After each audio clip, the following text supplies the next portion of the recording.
小豚さん、今日はどんなお話を？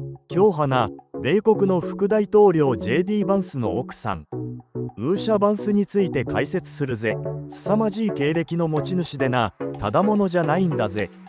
結論から言うと、ウーシャさんは並外れた能力と影響力を持つ女性なんだぜ。彼女の経歴と人となりを知ることで、バンス副大統領の政治活動にも新たな視点が加わるぜ。どんな風にすごいんですか？これから詳しく説明するぜ。ウーシャさんはインド系移民の家庭で生まれ育ちながらトップレベルの学業成績を収めたんだぜ。トップレベル具体的に？全米トップクラスのイェール大学法科大学院を卒業し、奨学金を得てケンブリッジ大学でも学んだんだぜ。これは並外れた学力と努力の証だぜ。さらに卒業後は最高裁判事の下で働いた経歴もあるんだぜ。これはイェールでの成績が最優等レベルだったからこそつかめたポジションなんだぜ。わあ、すごすぎます。それだけじゃないんですか？そう、それだけじゃないぜ。彼女は単なるキャリアウーマンじゃないんだ。プラトンからロック、デカルトといった世界の哲学者や思想家の著作を読み解く教養も持ち合わせているんだぜ。古典哲学から世界の知識を吸収し、深く考える経験を積んできているんだ。すごい、本当にすごいですね。実例として最高裁判事のロークラークを務めた経験が挙げられるぜ。ロークラークは裁判官の補佐として判例調査や判決文の草稿作成など非常に高度な法的知識と能力が求められる仕事なんだぜ。そんなすごい仕事をしていたなんて。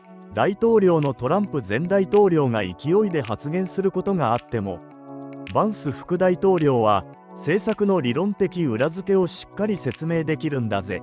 例えば不法移民問題や関税問題について理論的に説明できる。これは共和党にとって手強いことなんだぜ。なるほど、民主党が嫌がりそうですね。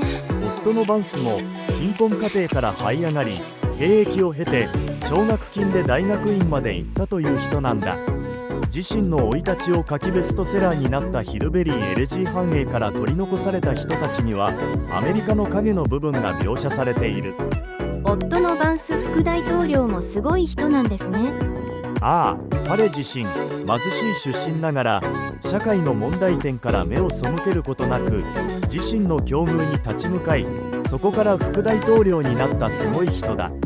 そしてバンス副大統領自身が言っているんだが、妻のウーシャさんと政治問題も含めよく話をし、彼女の考えに影響を受けているとね。すごい。ある意味ウーシャさんの考えが政策決定に影響を与えているってことなのね。だからな、ウーシャ・バンスは単なる副大統領夫人ではないんだぜ。彼女自身の経歴、学歴、教養、そして夫への影響力を考えると、彼女はアメリカ政治において無視できない存在と言えるぜ。本当にびっくりしました。夫のバンス副大統領も妻のウーシャ・バンスさんも本当にすごい方なんですね。アメリカ政治から目を離せませんね。